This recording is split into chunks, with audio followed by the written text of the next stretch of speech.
7 o'clock and recording. Are we good? You may go ahead. Okay, we'll call the meeting to order. We'll start with the Pledge of Allegiance.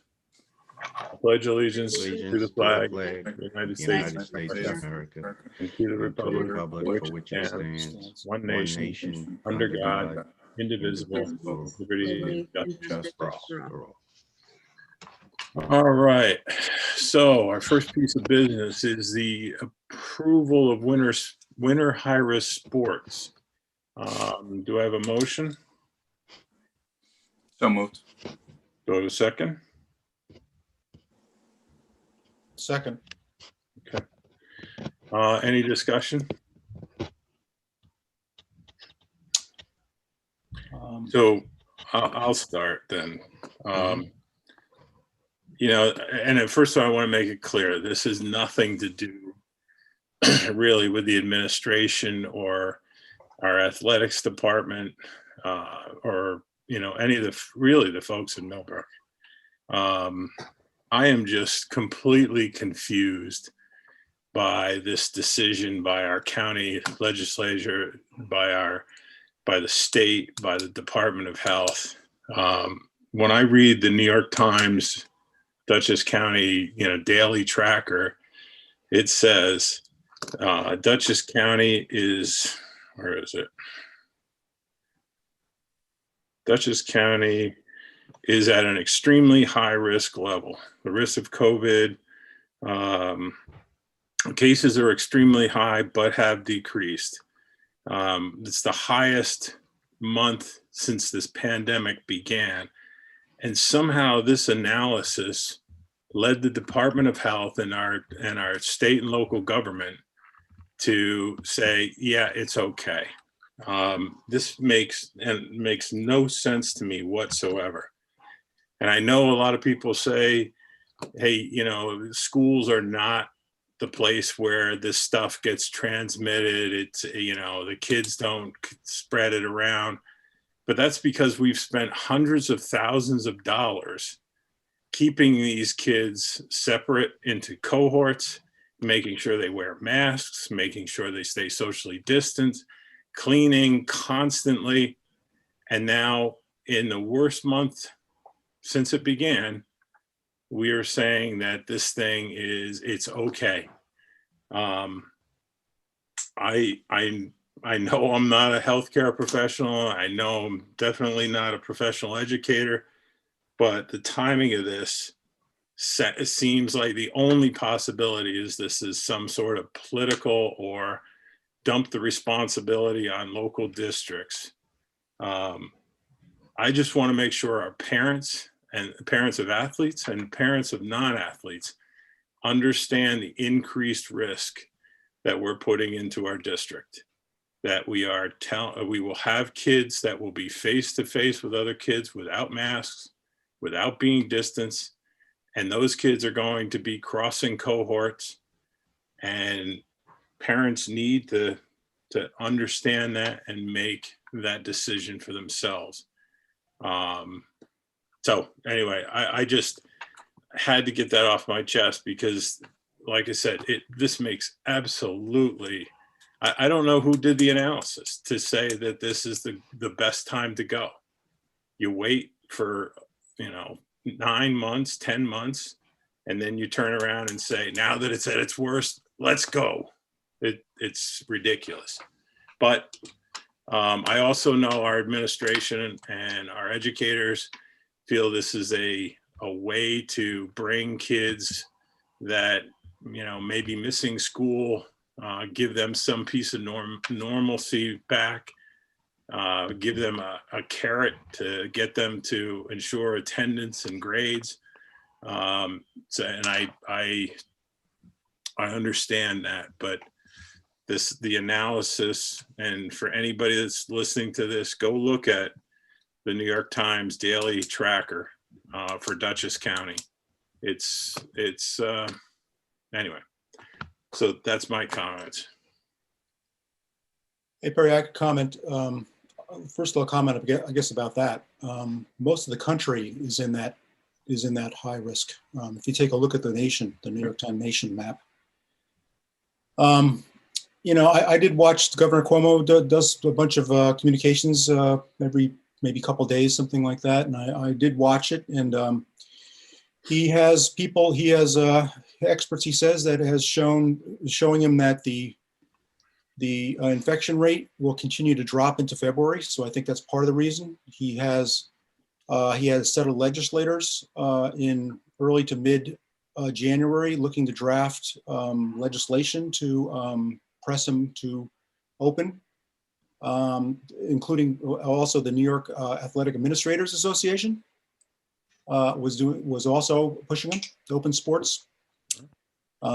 So, you know, and he said that, look, this is a battle, and, you know, you got to be agile and change strategies as things warrant, you know, and he's very aware of the virus variants. So on that angle, you know, you're right. It doesn't make a lot of sense when you have to be 12 feet away, typically, you know, in physical education these days, from students from each other. So, yeah, there are some nutty kind of things logically, but so there's a health issue, and then there's all the other issues. You know, there's mental health and school spirit and getting kids together and interested, and hopefully helps with absenteeism and all that kind of stuff.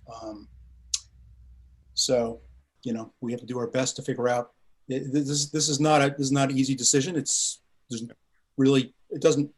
can't make everything happy. You know, you can't do it all right for this particular situation. The way I look at it, there's going to be something wrong with what you do. No, and I think bringing sports back, you know, from the pure tool that it is to, you know, to make our kids feel better, you know, get our kids together, all those things to hopefully reduce some of the truancy. All those are good points. It just, you know, it amazes me that we're at this point, and it's starting to go down a little bit, although you know, the New York Times basically says that they feel some of that drop is underreporting now. But that's, you know, that's easily said, hard to prove. But it just amazes me that this is the point. And to turn around and say on, you know, basically on Monday, oh, hey, next Monday, you can open up sports. I mean, that to me says this wasn't even a well thought out plan. It was, you know, if they had said 3 weeks ago, boy, things are starting to turn around, we think 3 weeks from now is a good time to open sports, that might have been more understandable to me. But to turn around in a few days, and our guys have done an amazing job trying to get ready to do this, but none of it makes sense to me. If I could add just a little bit more, I don't want to take everybody's time here, but you know, I did look. I browsed a bunch of papers out there. You know, you can search these days on the web. So I wasn't actually reading all the papers. I actually got a hold of 57 counties. 47 of them said yes. That's 82%. That's according to my counts. What was I thought interesting is there was some logic there. There was a number of them. Maybe I think I counted 16. It could be more because the newspapers don't always, you know, write everything going on, I suppose. But the interesting thing was this notion about you can do sports if the community infection rate is below a certain percentage. I kind of like that idea, and most of them picked 4%. One had 3%. You can remember back the days where we were listening to New York City. Oh, if it gets up above 3%, we're closing schools. Well, you know, right now I think we're at 6.5% in the county, and it's down, and that's good. But it's still, you know, kind of up there. So it would be nice if we kind of had a little bit more guidance as far as, I think if they set some targets, and they also say what would be the threshold when it closes. So we kind of know. Just want to say those things. So it'd be nice if, also I've seen some counties that provided a very detailed list of requirements to districts, that some wanted district plans before they okay it. we kind I guess this was a hurried decision before a hurried allowance. So Yeah. that's what we have. Anyway, thank you. Anybody else? Yes, I'd like to add my 2 cents, I guess. We're all board members, we're all volunteers, and we all have different diverse backgrounds, which is great. And we all try to do the best for the district, for the community as a whole, and especially for the children.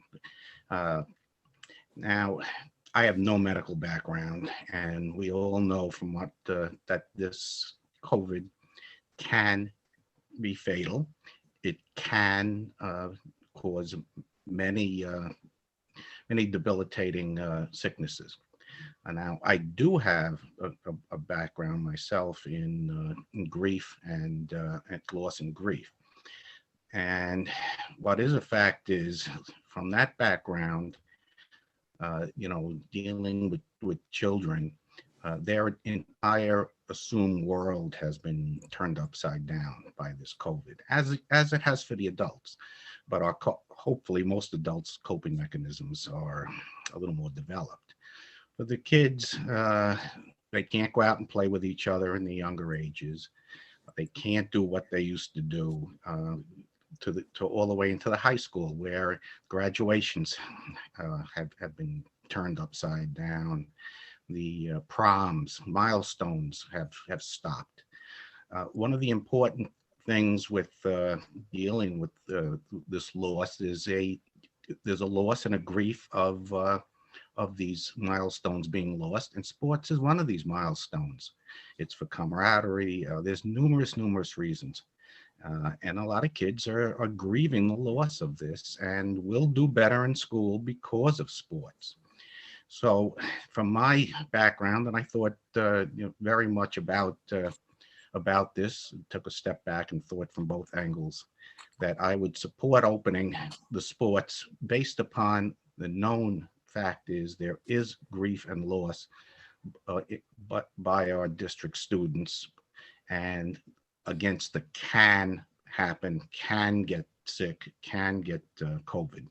So that's the way I look at it, from that grief and loss angle for the kids in the sports. Okay. Anybody else? Just a quickie. One more thing.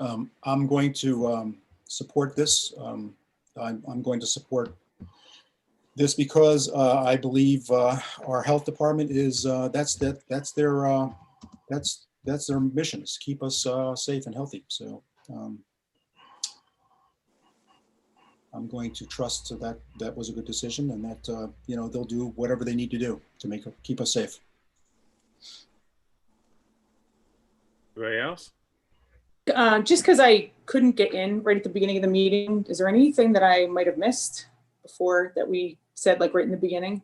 The pledge. Yes, I agree. I couldn't get in too. I was waiting to get, wasn't allowing me to get in. So Jen and I missed the beginning. Like, are we voting to, I'm not sure what's happening.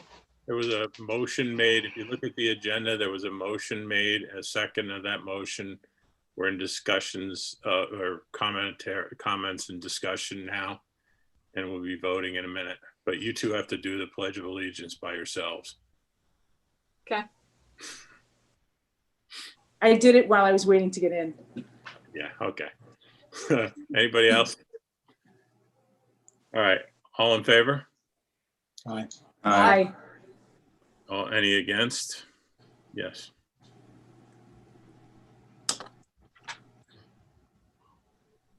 Okay.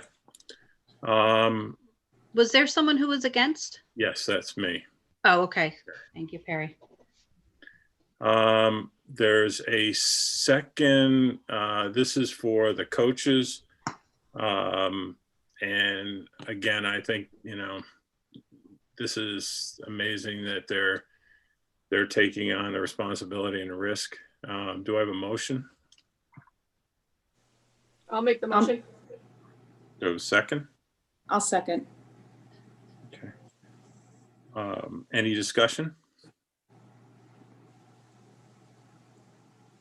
What happens if the, if like, they shut us down? Is this all prorated or is this just sort of a, you know, Julie's shaking her head, yes. You're on mute, Julie. So it's prorated if they shut you down and it's not possible to run the sport for a period of 1 or more days. It's prorated based upon the total number of days versus the days that the program was able to be run. And specific percentages were negotiated between the district and the Teachers Association, which owns this network of coaches, to have money that represents the truncated season, but also takes into account the additional intensity for the duration of the season.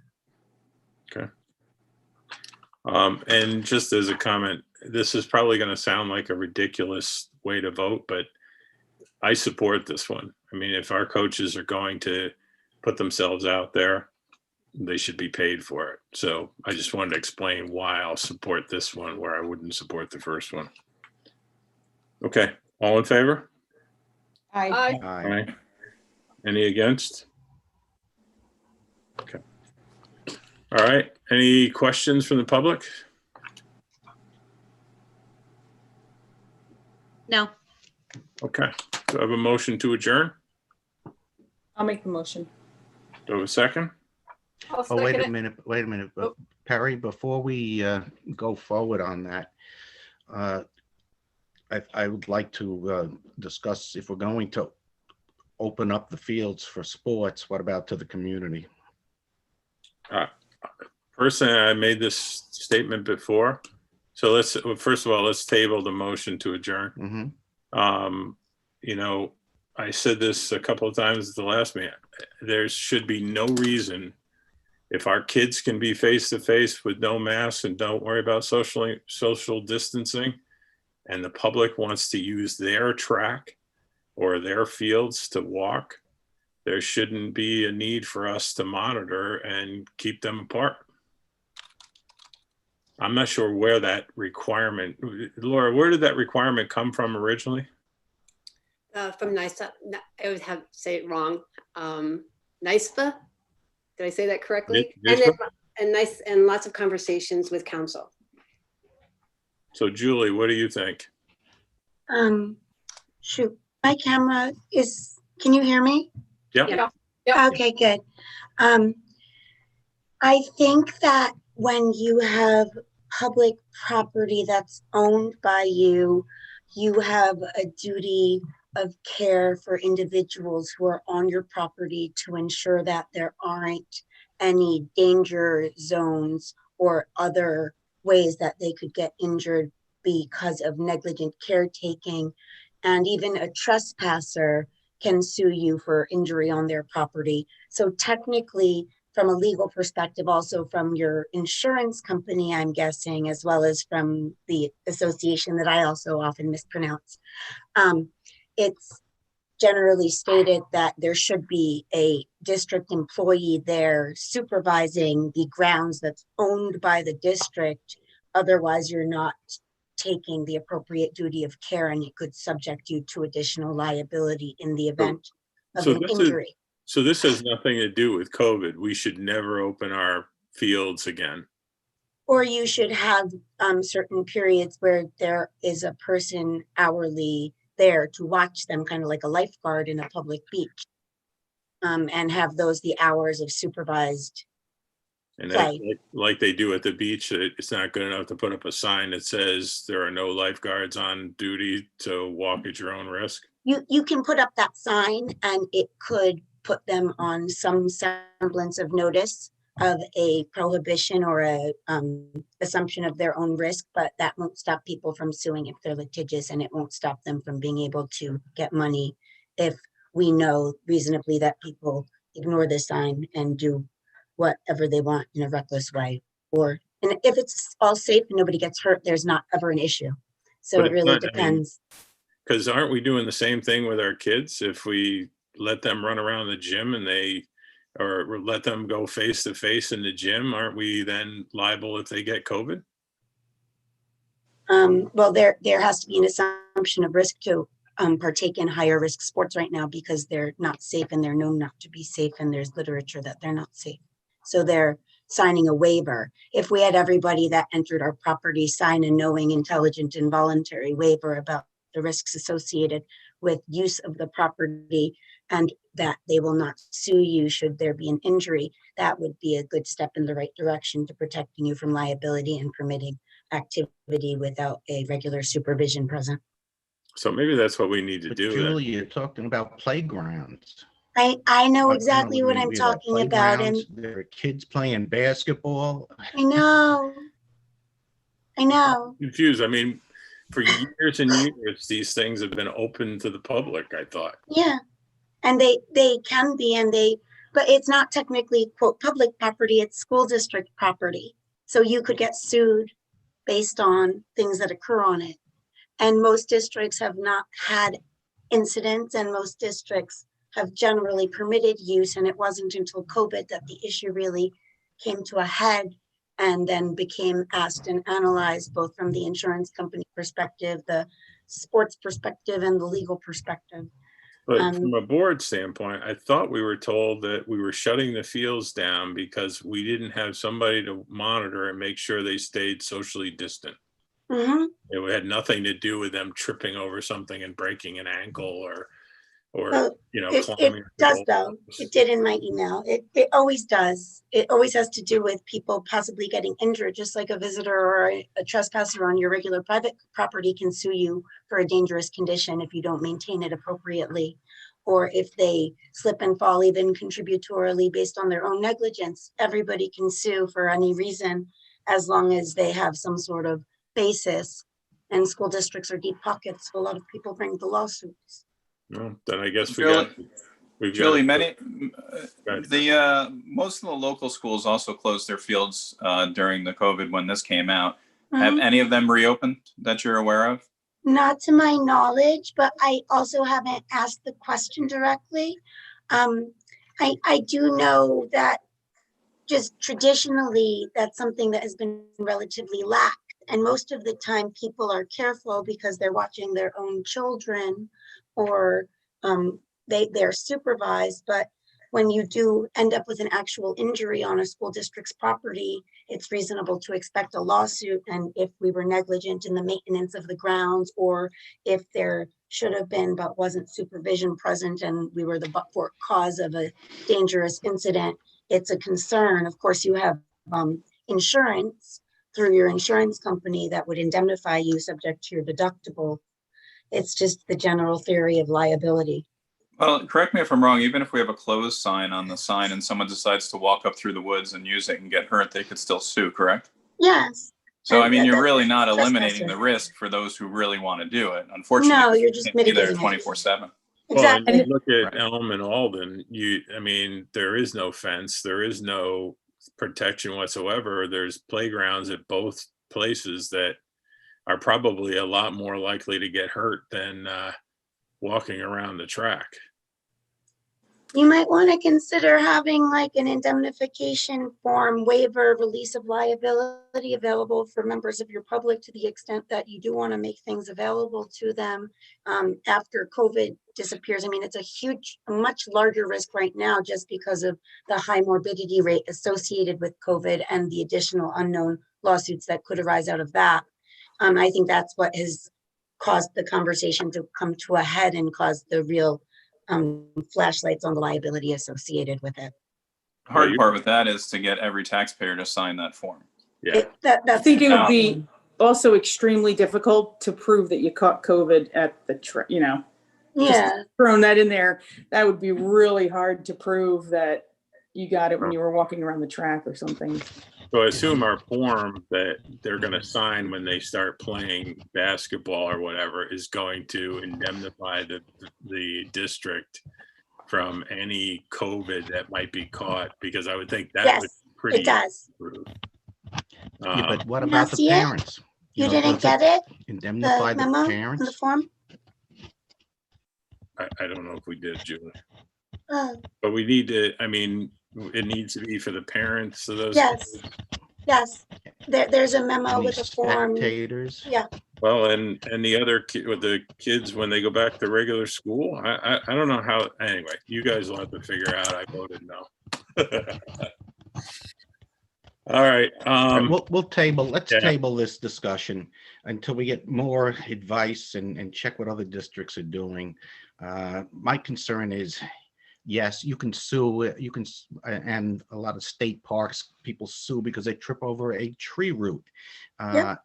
The only way to stop, of course, these deep pocket lawsuits are if, and insurance won't do it, but the state, when I worked, used to do it, is you do not settle these nuisance claims and you spend extra money to beat them, and then you discourage more.